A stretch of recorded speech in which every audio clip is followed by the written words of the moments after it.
So good evening, everyone. Thank you very much for joining. I know people are joining as I'm speaking, but we do want to get started right on time. Thank you very much again for joining the webinar about the office-based practices for community specialists. There are just a few housekeeping items that I wanted to point out. At the bottom of the screen, there will be if you hover, there's an ability to ask questions, which we are really asking people to use tonight, to use that question and answer function. There's quite a few people online, so we won't be able to have an in-person discussion, so we will be using the question and answer feature. I did want to mention that we are recording the webinar, but that will be for internal use only so that we can provide a very good written summary to you after the meeting. We have interjected 2 different times for questions throughout the webinar to ensure that we have lots of time to get your opinions. However, feel free to use the question and answer feature at any time. There is also a chat box. We are reserving the use of the chat box tonight, so if you have any technical type of issues, anything happening from a technical perspective. So if you could use the chat box for that and Q&A for your own questions. And I think at this point, I will be asking Dr. Chow to take over. Good afternoon, everyone. So welcome to all of you, and thank you for your courage during these unprecedented times. We are all touched by this pandemic in different ways, whether it's trying to keep very ill patients out of hospital, seeing patients with dwindling or non-existent PPE supplies, or in my case, helping families through unprecedented mental strain and alarming increases in domestic violence and suicide. Doctors of BC, Specialist Services Committee, and Specialists of BC have been working hard throughout this pandemic to make sure our doctors have what they need to serve patients. I want to extend special appreciation to 4 individual physicians. Dr. Tommy Gershman, who has served in the role of President of Specialists of BC, even as his family celebrates a wonderful change in their lives. Dr. John Falconer, who has stepped back into the presidency role at SBC during these extraordinary times. Dr. Sam Bugis, who humbly serves in an executive role at Doctors of BC and never misses an opportunity to make sure everyone at the table is considering the needs of specialists. And Dr. Kathy Lee, who chairs the SSC's Community-Based Specialist Working Group. We are aware that specialists, in many ways, have been disproportionately affected by the pandemic. Specialists have seen procedures canceled, visits curtailed, and offices closed. Specialists have borne a disproportionate financial impact of this crisis. The ministry has traditionally been more involved in primary care, while health authorities have dealt with specialty care for affiliated specialists. This has led to some serious disconnects, with community-based specialists in particular feeling exposed and unsupported. This was before we even heard of COVID-19. This crisis exacerbates and exposes what was already a critical issue. The Ministry of Health is increasingly aware of the needs and concerns of community-based specialists through the efforts of the organizations and individuals I've named, as well as countless others. We recognize that action cannot come soon enough.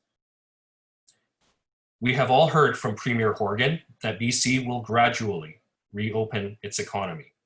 That includes community-based specialist offices. However, this must be done with our safety and the safety of patients in mind. A letter from Bonnie Henry with a very high-level message around reopening of physician services is imminent.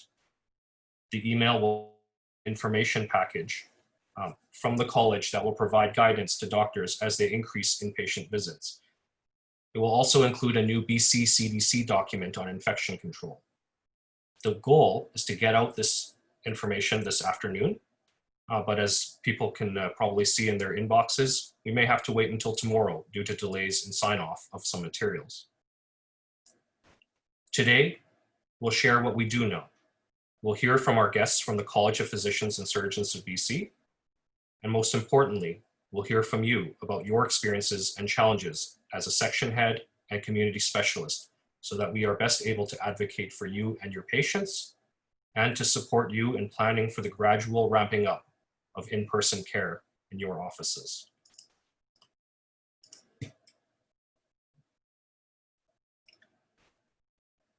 So again, introducing our speakers tonight, Dr. Sam Bugis, myself, co-chair of SSC and president-elect of Doctors of BC, Dr. Frank Irvin from Fraser Health and head of Division of Respirology,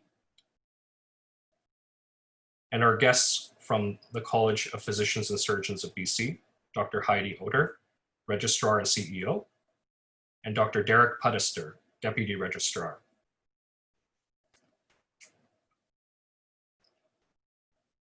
This is what you can expect in terms of tonight's remarks and the question and answer periods. And as Andrea pointed out, you can enter questions into the Q&A at any time. And this is the purpose of our meeting, which I've already elaborated on. Make sure to answer the survey at the end of the town hall, as that will help us understand what mode and frequency of communication is most productive, as well as the hot topics that we need to address in future communications or town halls. Over to you, Donna.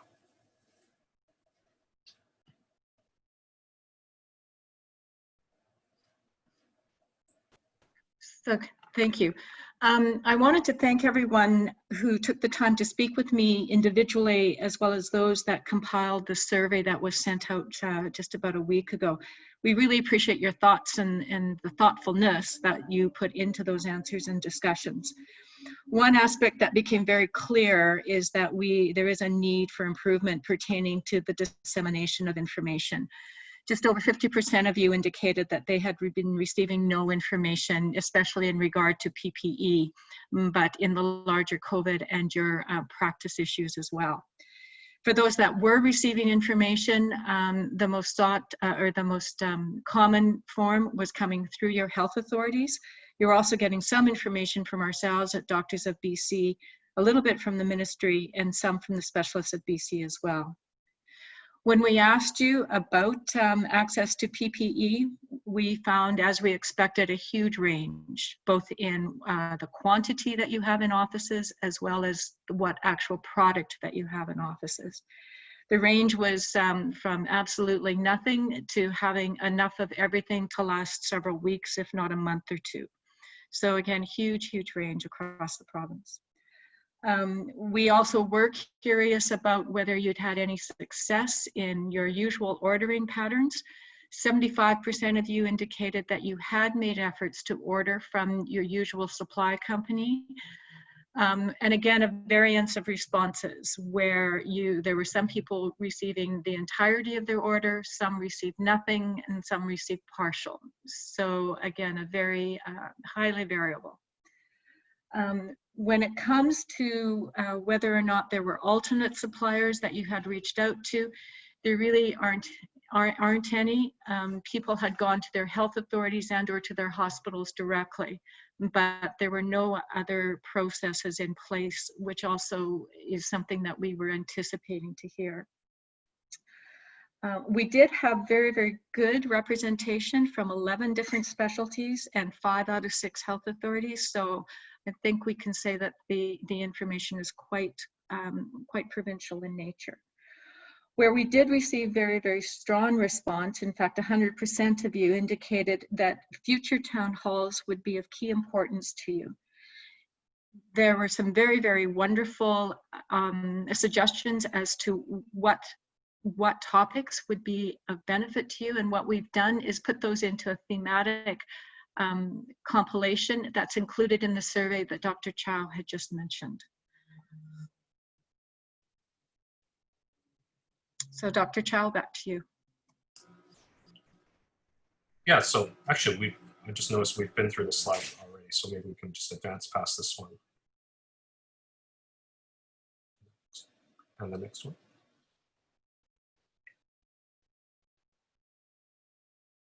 Dr. Bugis. Thanks, Matt. Good evening, everyone.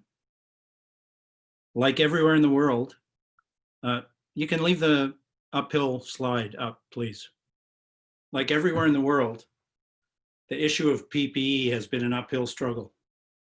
In fact, I would say that what might be missing from this photo is the rock that Sisyphus tried pushing up the mountain and never quite got to the top, because there have been many conversations and many days when that is what it has felt like.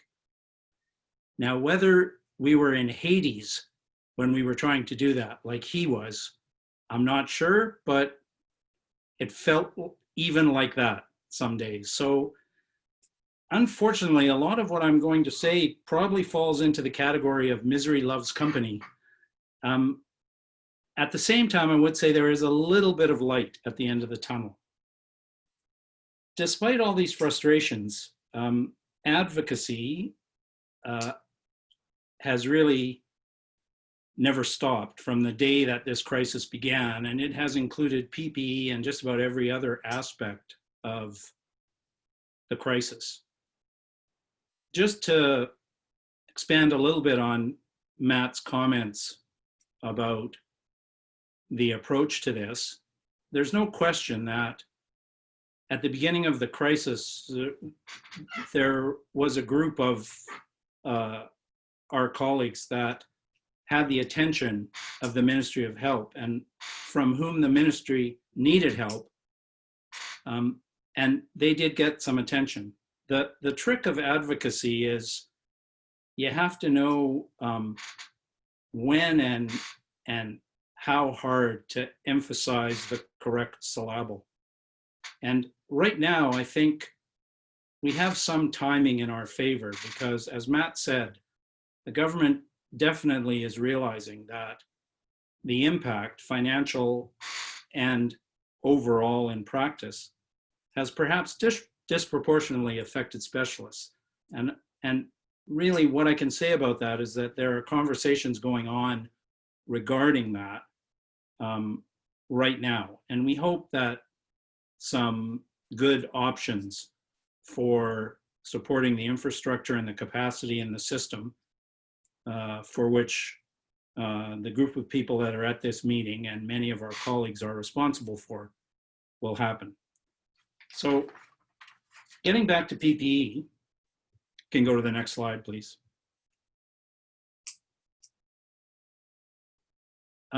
We have had advocacy almost daily at a variety of levels, at the highest levels in the Ministry of Health, through the joint clinical committees and the Doctors of BC co-chairs to their ministry partners, directly from staff at the JCCs to their ministry connections, at the VPs of Medicine meeting where the VPs of Medicine, Dr. Otter and her colleagues, HEABC and the Ministry of Health attend.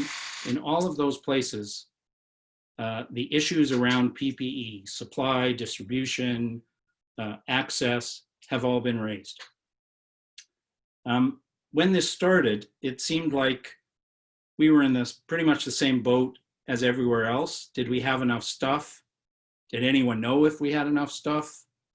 And we heard passionately from colleagues in the front lines, from emergency doctors, from anesthesiologists and others in the OR, from doctors who were in the community assessing patients as to whether they did or didn't have COVID. We heard that they didn't know how much supply they had. They weren't sure how they were supposed to use it. And I would say that despite our best efforts, I'm not sure we were very successful in convincing people that they needed that information. What I can say now, at least as of yesterday, is that we heard quite clearly that the supply of personal protective equipment is fairly solid. Although N95 masks and gowns could be better with respect to the length of time that they are in supply, it's much better than it's been in the past. And that is at least an improvement and a solid answer to our questions. The other thing we've tried to do is understand how specialists, and for that matter, family doctors, but doctors in the community with offices in the community access personal protective equipment. And I guess the frustration that I talked about just a couple of minutes ago was perhaps most evident when the answers to these questions either were completely not consistent or there were no answers at all.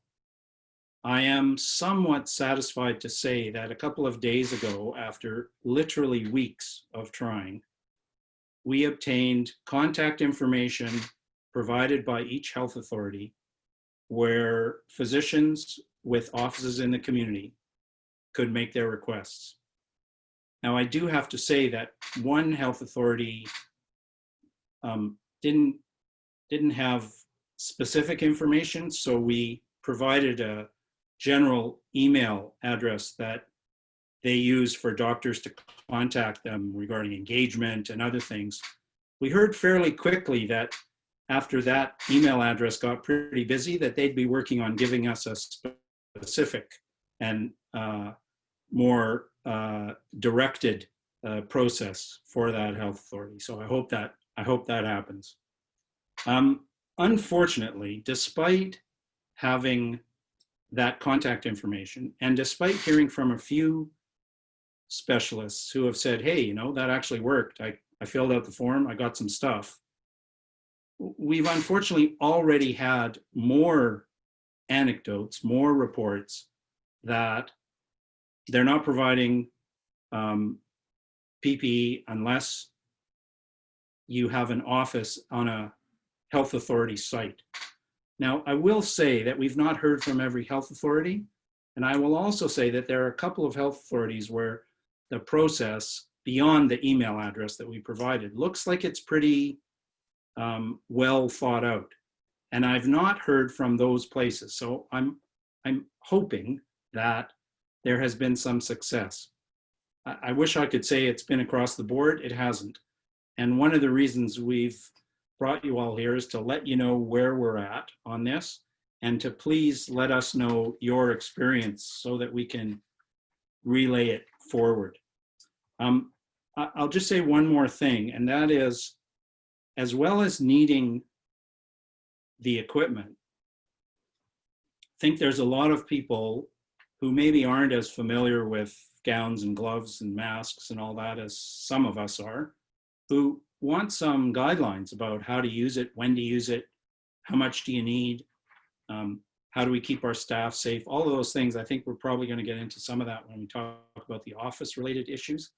And I would say we are waiting for those guidelines. There probably are some basic principles that are consistent across the board, but again, we don't have that document at the moment to share. So next slide, please. This is the contact information. I believe that everybody's going to get a copy of this, and if you're a section head, hopefully you already got it from me, but everybody's going to get a copy of these links. It's all the health authorities. Next slide, please. And one more. And I would just refer you to a couple of places. The BC CDC, as I'm sure all of you know, does have some very useful information. They do have information about personal protective equipment. Alberta Health Services has some of the best information that I've seen.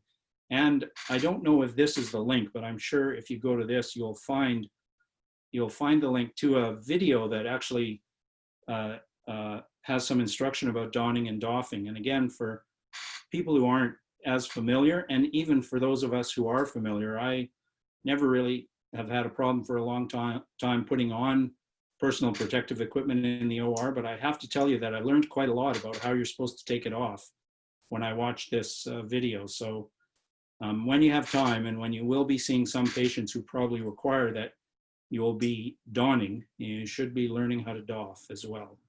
And with that, I'll pass it back to Matt. Great. So I wanted to update folks as to the scenario as of, actually today is May 14th, not May 19th, today. And this also comes from the public remarks that Dr. Henry made today. So doctors' offices are not expected to reopen suddenly, on Tuesday, May 19th. The college and the PHO, as I mentioned earlier, are sending direction to physicians shortly. The reopening process should be cautious, and it's going to be gradual. All of us are going to be continuing to use, where we can, virtual care where it's possible and where it's clinically appropriate during the period of change. And most importantly of all, this is going to require us to consider new ways of doing things, because COVID-19 will be with us for some time to come. Next slide. Actually, at this point, I was hoping that our guests could maybe weigh in on things around duty of care, or maybe some of the messaging that will be coming out from their organization. So Dr. Otter and Dr. Pudister, did you want to speak now, or I could also start answering some of the questions that have been put in the box? Thanks, Matt. It's Heidi. I'll maybe jump in first and just say that I apologize that it seems like it's last minute messaging coming from the PHO office and from the college. But as you can imagine, I think that as anxiously as we all saw COVID-19 cases increasing in the community, it took some time for those people who are tasked with making big public health decisions to be truly satisfied that the numbers were dropping, that there wasn't any community spread or unknown community spread of COVID-19 before saying, let's get back to relaxing the current existing measures that have put in place that have been so important and so necessary to actually limit the damage that COVID-19 has done in BC. So you will get this tomorrow. And I think it's really important to emphasize that, yes, Bonnie Henry has given the green light for people to think about seeing patients in person starting next week. It doesn't mean you have to open your office, but we hope that we can all getting on with providing patient care, because we know that while it's marvelous that we can deliver a bunch of care to patients virtually, there are simply some things that must be done face to face. You will be, in my view, given all the information that you need to effectively manage your practice. But it's really important to understand that this isn't business as usual. This is a new normal. So that the whole concept of physical distancing means that the days of having 20 people in your waiting room are over, and you're going to need to think about how you're going to manage patient flow, providing virtual care when you can, and making sure that patients who do need to be seen in person are managed in such a way that they're literally coming into your office, they're being screened and reconfirmed to not have COVID-related symptoms, and then getting into an examination room where they're going to be in private, so that you're not having potential contamination in your office. The guidance is going to be coming in the form of infection prevention and control recommendations from the BC Centre for Disease Control. And I think that it's important to recognize that there will be information and things will change over the ensuing weeks, just as we saw in the beginning. We know that there are some services that can safely and effectively be provided virtually, and we encourage you to continue to do that. But where patients do need to come into the office, it's important that they're screened in advance before they come in for any COVID-related symptoms. And those are really obviously the fever, cough, upper respiratory symptoms, GI symptoms, or rash. And you need to make a conscious decision if you're going to be seeing a patient who does have symptoms that may be COVID-related, that you are taking appropriate precautions so that you're either seeing those patients at the very beginning of the day or at the very end of the day, so there isn't any potential for any patients with COVID-related symptoms contaminating any patients that might be otherwise seeking care from you personally. And the other thing that I think will be a bit different for physicians is to understand that WorkSafe BC now has an important role in making sure that employers understand the importance of appropriate safety of their employees. And just as we've seen massive outbreaks of COVID in either chicken processing plants or meat plants or in remote work sites, there will be expectations of employers to make sure that they are doing everything possible to make sure that their employees are not being accidentally exposed to COVID-related matters. And I think the most relevant case in healthcare has just really been the rather shocking conditions in some of the long-term care facilities, perhaps more so in other provinces than in British Columbia, that really do need to be considered by employers. So I will leave it there and then invite Dr. Puttester to maybe make some comments about virtual care. Thank you, Heidi, and thank you, Dr. Chow, for inviting us to join your group this evening. You know, Matt, I just want to echo how much the college appreciates the courage of members of the profession. We have heard many incredible stories of people providing absolutely outstanding care and service during the pandemic, and just really wanted to express appreciation for that. And also remind people that we're also aware that this can be a profoundly stressful time, not only for us, but for the people who care about us, like our family members, children, and parents. And you know, just encourage people to keep a close eye on your own health and well-being, and take advantage of services that are available to help you with that, such as the Physician Health Program offered by Doctors of BC. Just a few things to add to your comments, Heidi. I would encourage everybody on the call, please feel free to check in on our website frequently. Things change, and of course we do our best to communicate that with all registrants. If people on the call haven't had an opportunity to look at our telemedicine standard, it was updated and modified several weeks ago, and hopefully in a way to decrease barriers between us and our patients. So I would invite people to have a look at that, and if there are questions, happy to address those in our conversation this evening. And of course, you know, everybody's welcome to contact the college in the future with any questions they may have. And the only other thing I'll probably mention, and then we can dive into everybody's questions, would be just a gentle reminder, respectful reminder about privacy and confidentiality of patients. We have had some complaints in different parts of the province about some very sensitive patient information being shared in various ways, particularly social media, and just reminding everybody of the privacy and confidentiality of that. So with that, happy to end my comments there, and then we can get into the discussion with the group. Great. Thank you, both of you colleagues, for joining us in those very helpful remarks. You know, I think at a time like this, all the organizations that touch physicians, you know, are facing a situation where there's unprecedented cooperation and collaboration. And you know, to be quite blunt, we can only get through this by working together. And so I'm so glad that has been happening. So I want to start getting into some of these questions. Actually, can we advance the slide? Because I think there's a slide that actually...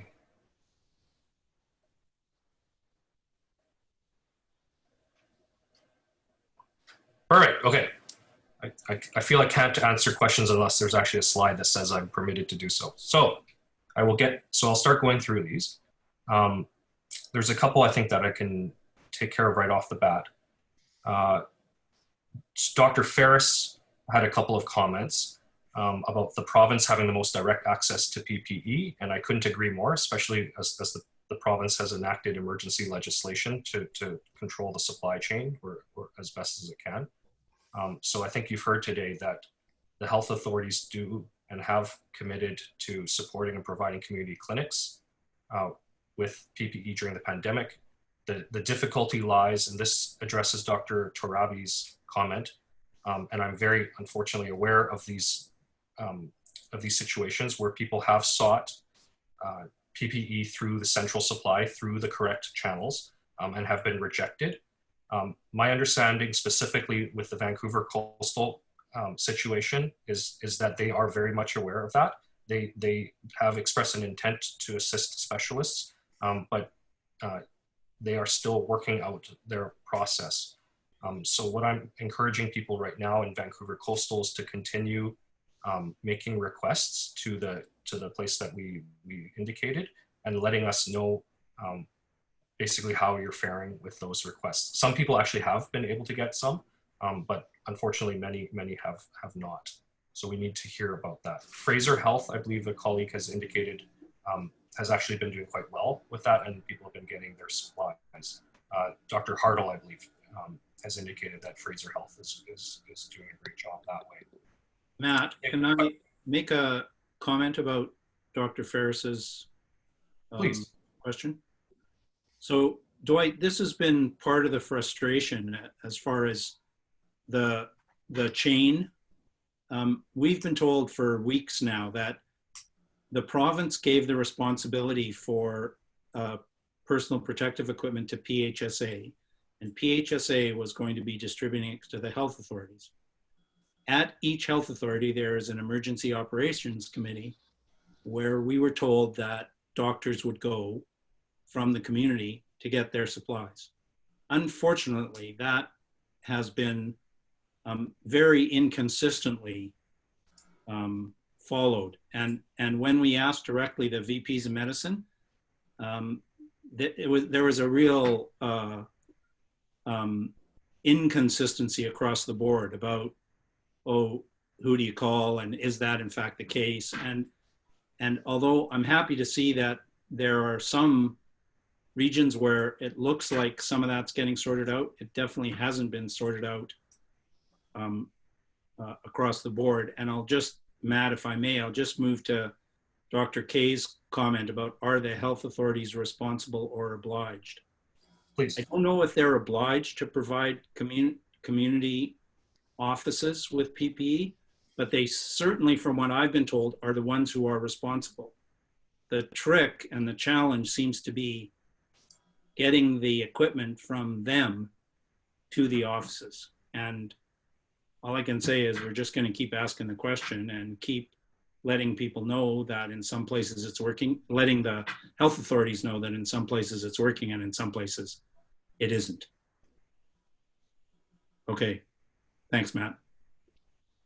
Thanks, Dr. Dugas. Dr. Sorokin notes that his PEDS office is working okay, but really the kids more than anything, or actually pediatricians need the masks more than anything. And I would argue maybe the kids as well, because they cannot control when they cough. Yeah, I have a young child at home, and she touches her face every 30 seconds, so I can commiserate with that. And also about the comment around 2 months back ordered. I'll make an observation about Regency Medical and Stevens. So, I've heard anecdotally some people have had some success getting orders in from Stevens. Some get the response that things are back ordered. Some of our non-physician colleagues, such as dentists, have reported that when they've made orders, they get a nice letter back that says that your supply has been commandeered by the PHSA. So some of the supply chain sort of management is certainly in effect. Dr. Hartle asks a very pertinent question: who pays for all this? And I think that actually is an open question. Generally speaking, when we're running our offices, we're responsible for our own equipment and purchases, especially if we're fee-for-service physicians, non-health authority affiliated out in the community. But many of us have argued that these are extraordinary times and extraordinary expenses that no one could have reasonably anticipated. So this is very much an active question and something that we're advocating on your behalf with the ministry in terms of picking up those costs. So we do understand this is an issue. As far as I can tell, when you submit an order through the health authority, they don't like ask for your credit card information. But in terms of who ultimately pays the bill, again, open question. Dr. Aird points out the stressful nature of trying to access gloves and masks, again, which we recognize and understand. And also, unfortunately, there's some, I hate to use such blunt terms, but scalping in terms of selling the masks. I think we can certainly look at getting some information out to people to help advise them about the quality issues and determining the differences between the different types of masks, and making sure you're using the right one in your situation. And I mean, certainly something I think that has really entered into the lexicon is the difference between an aerosol generating medical procedure and something that's not an AGMP. And certainly there's guidance around that. So there are a lot of things even that I thought were AGMPs, such as the second stage of labor, which I'm told by authoritative people is actually not an AGMP.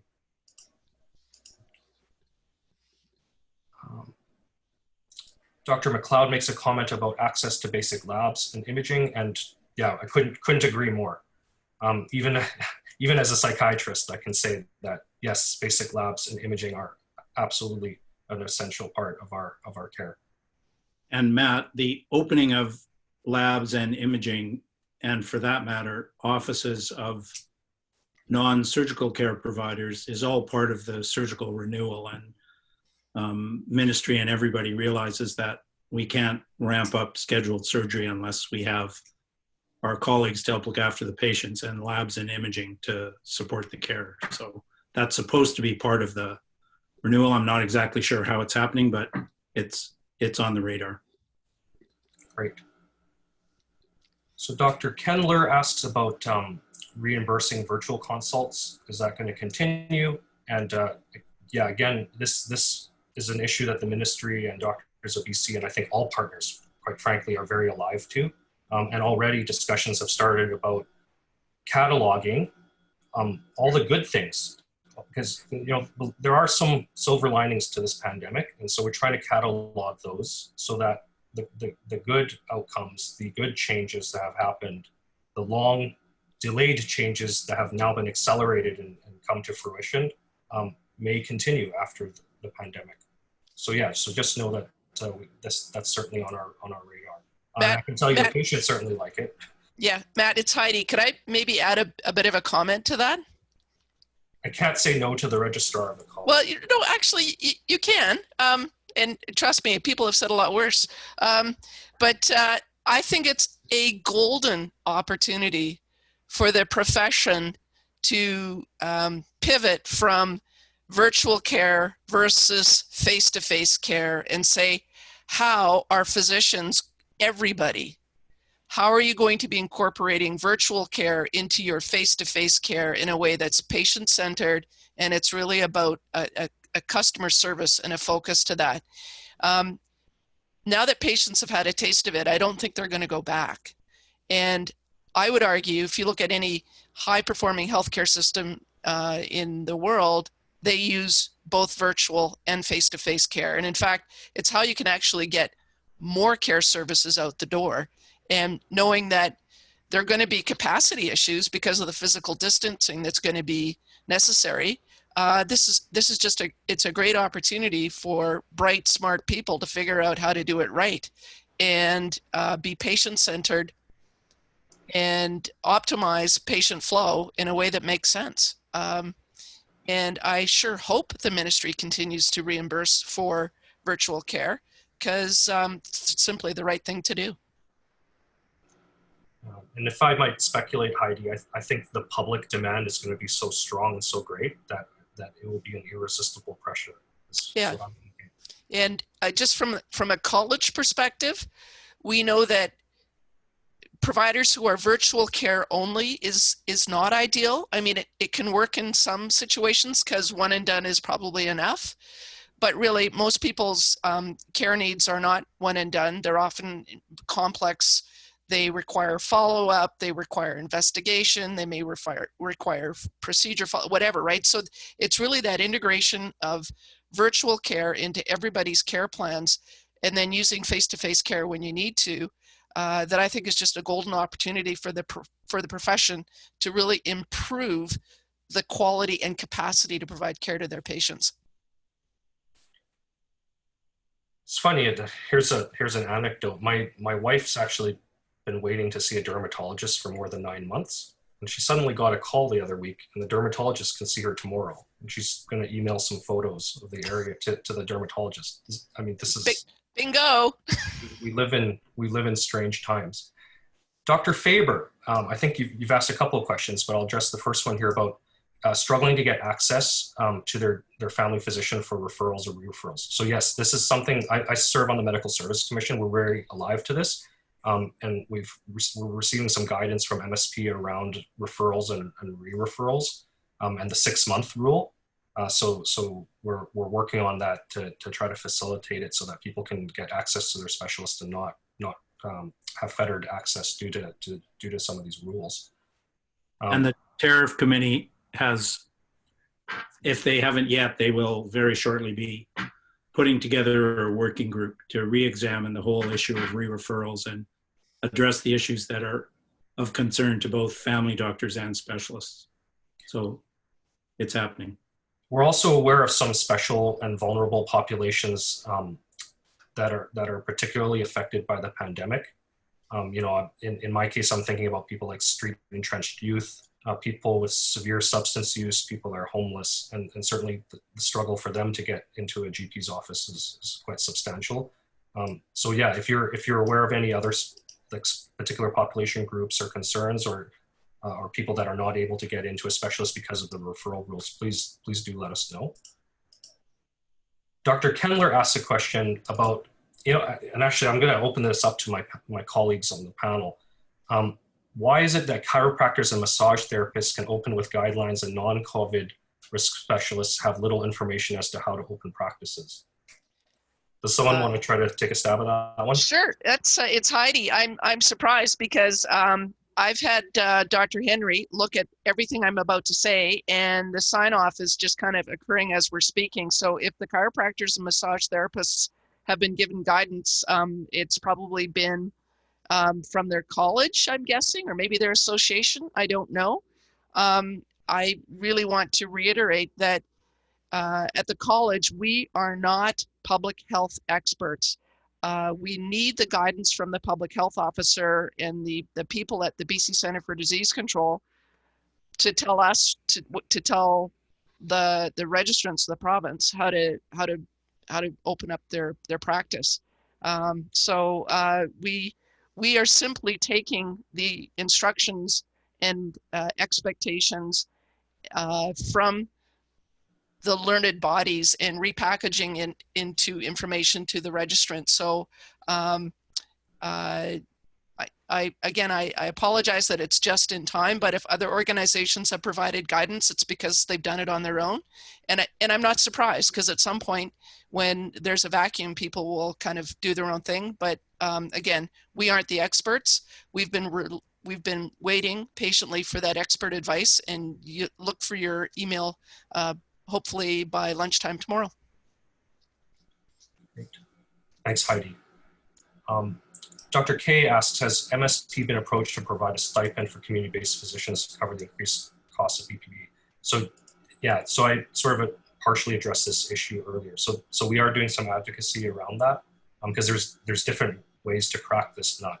A stipend might be one way, footing the bill, for the PPE directly might be another. We don't have enough information about that at the moment, unfortunately. Dr. Kendler again. Oh, sorry. Is it? Yeah, if I may, there are two questions about the routes for finding PPE from Dr. Kendler and Dr. K. And I guess I would say this.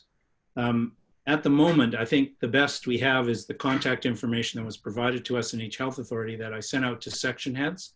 everybody on this call will get those links to each of the health authorities, and I would encourage you to distribute those to your colleagues and to whomever else you think might benefit. Now, again, whether it will be successful or not, there's no guarantee, but we have heard that there has been some success. There have also been some not so much success. So yeah, keep letting us know how you're faring, because that's the only way that we know what's happening for folks on the ground. I have, if I might just, while I've got my mic unmuted, I'll just speak to Dr. Wagner's question about, was the PPE supply good for what we're doing now, or is it good for reopening? My impression, and I think I'm right, Dr. Otter and Dr. Podesta may want to weigh in because they were at the same meeting, or at least Heidi was, that I was at on Wednesday. My impression was that we heard from the Ministry of Health that the incidence of coronavirus infections is so low and that it is going to be time soon to gradually get back to opening up, that the information that we were provided about the supply was that it was solid for that gradual reopening. That was my impression. That was not explicitly stated, but that's what I understood. Heidi, did you have the same impression? Yeah, and I mean, to say that the PHO office has been very conservative would be, I think, a fair statement, and that has been why that they haven't been sort of throwing the door wide open a couple of weeks earlier, which, you know, some might have said maybe we could have done that. They really wanted to be satisfied that the community transmission was very low, and with that in mind, they've got adequate PPE. And I also think that really, again, I'm not at the coalface, so I'm not really there to see what's happening. But the biggest shortage all along has been the N95 masks. Mm-hmm. There is enough surgical masks, and I think that you will also see over the next week or two a relaxation about whether even you need to use a surgical mask when you can be certain that you've screened the patient in advance for being low risk for COVID and they are symptom free, which I think will also make sure that there's availability of then the N95 masks for when they're really needed. And it does need to be considered in the context of what's your patient population, what is it that you're doing to your patient when you're actually seeing them face to face, and the whole concept of is it an AGMP thing that you're doing with them?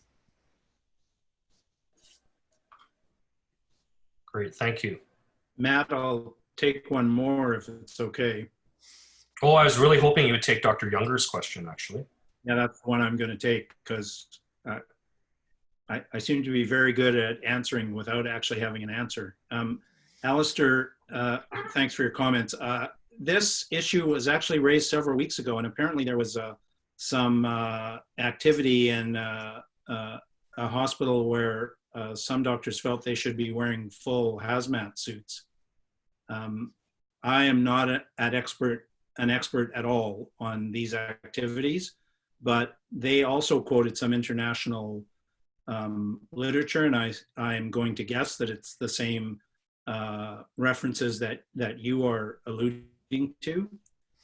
I have not heard any reference to more sophisticated protection, such as those suits or the hoods, from the provincial health office or anywhere else. I do know that they definitely are in their plans for gradually opening. I do know that they are definitely taking into account and making plans for what would happen if there is indeed a surge. I don't know if those suits are part of it. And I would invite anyone on the panel who does know to speak up.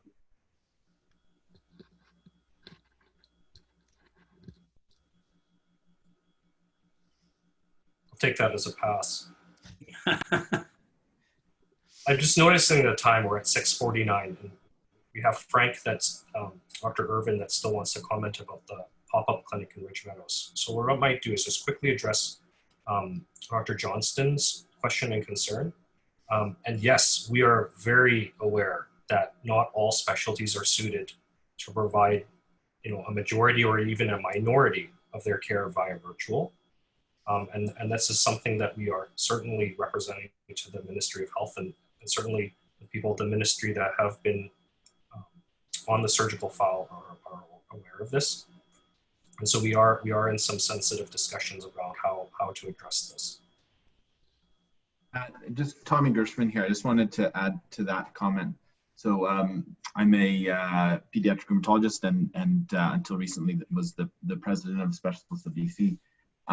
I think it's great that we have so many different specialist groups out here, and it shows the richness of specialty practice in the province. One of the challenges, I think, is that when this all first kind of started, everybody was sort of COVID, laser focused on COVID, and anything that wasn't COVID, wasn't necessarily thought about. And then over time, we've sort of gradually expanded that to think about the rest of urgent things at hospitals, now starting to think about catching up on surgeries and so on. But I think what we know is that a lot of specialists do a lot of work outside the radar of the health authorities. And so over the years, the health authorities haven't really had to worry so much about some of this work. And now we're all in it together, right? It's one healthcare system.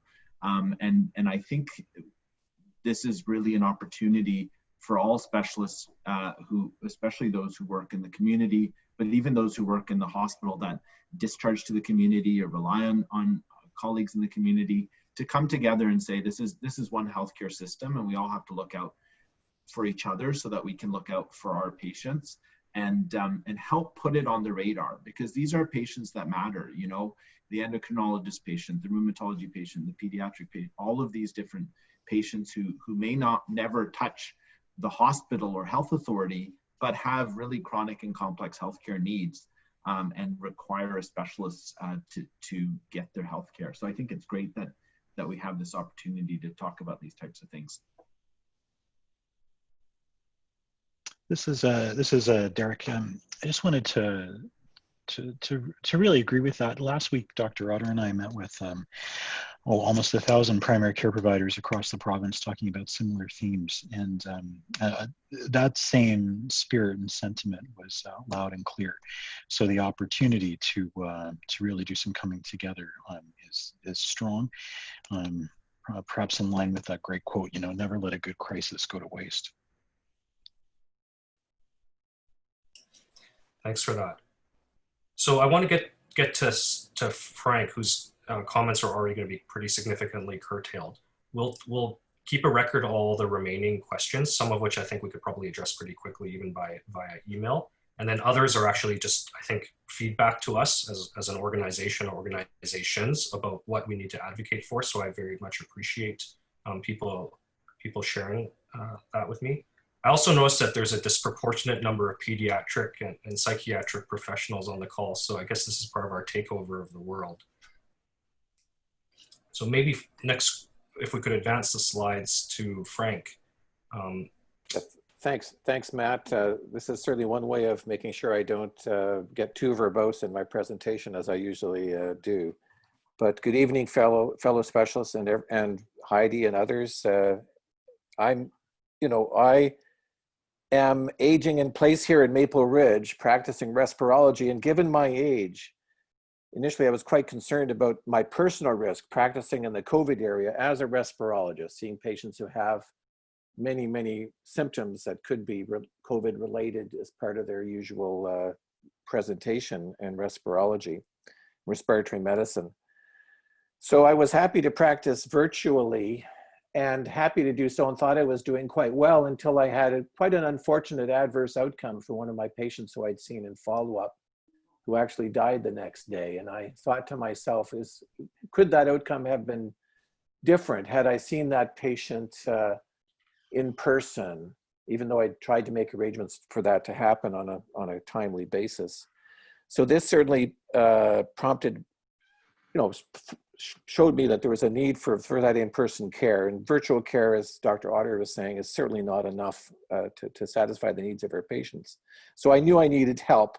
And in my community, there was one group sitting there ready to help.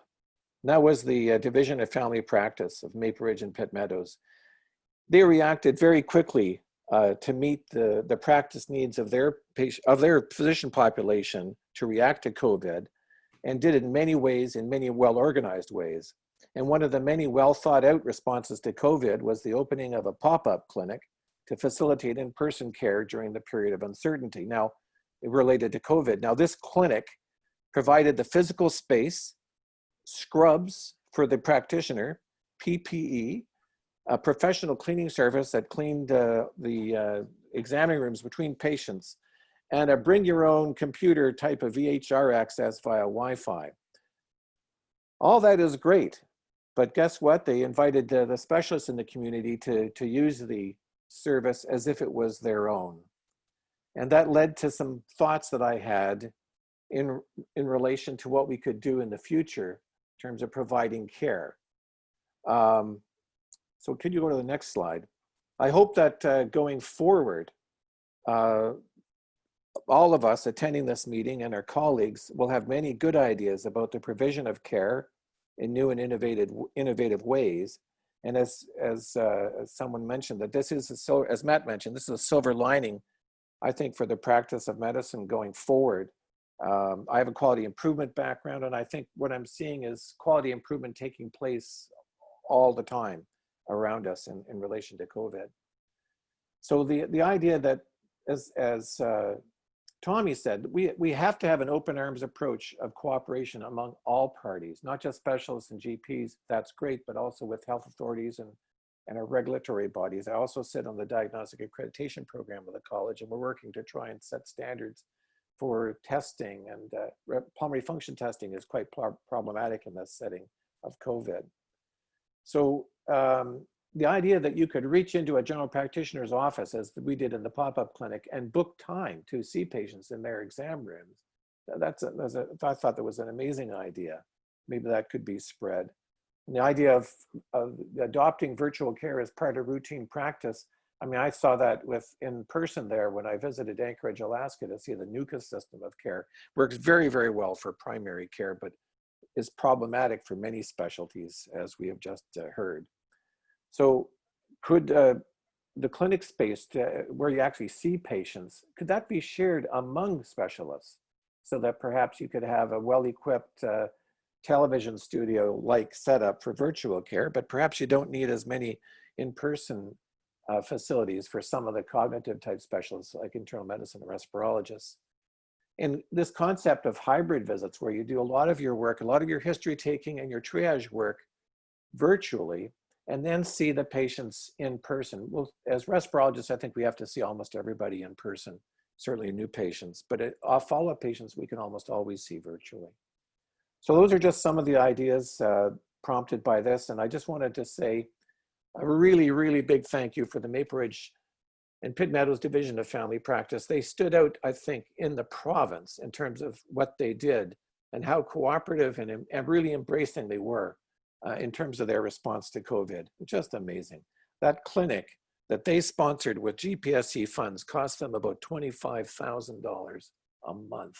And that was spent with no overhead requirement for specialists or GPs to use that clinic. So it was just one of many of their responses to the COVID-19 outbreak. And with that, I think I'd like to turn it back to Matt. Thanks, Dr. Irvin. And thanks, I think, for calling out specifically that level of cooperation, which I think just goes to show we're all in this together. And so, we're hopeful that we can help facilitate, good ideas like that, try to make them sustainable, try to get their importance across and supply people so that innovation can continue to happen.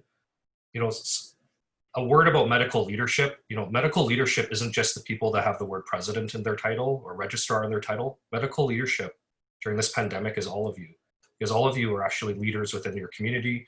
Doctors right now are trusted more than any other type of professional in our country, quite frankly. So we are all leaders, and so we're all innovating, and so the leaders that do have the titles use us to facilitate what you're doing on the ground.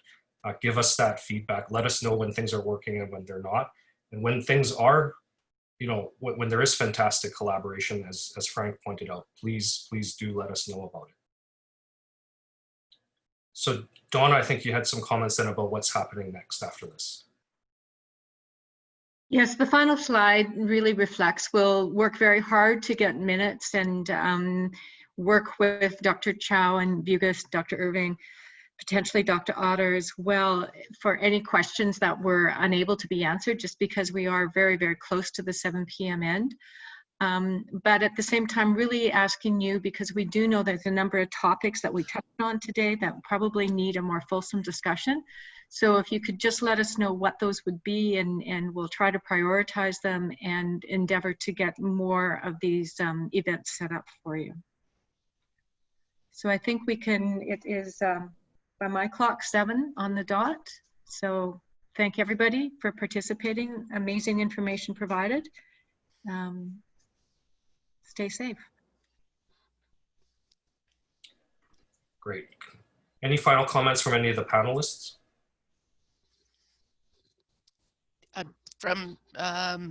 This is Heidi. I just really want to thank all of you for the work that you're doing, for your flexibility, for your agility. It's been truly extraordinary times, and we're here to support you in doing your best work. So please feel free to reach out to the college if we can be of any assistance.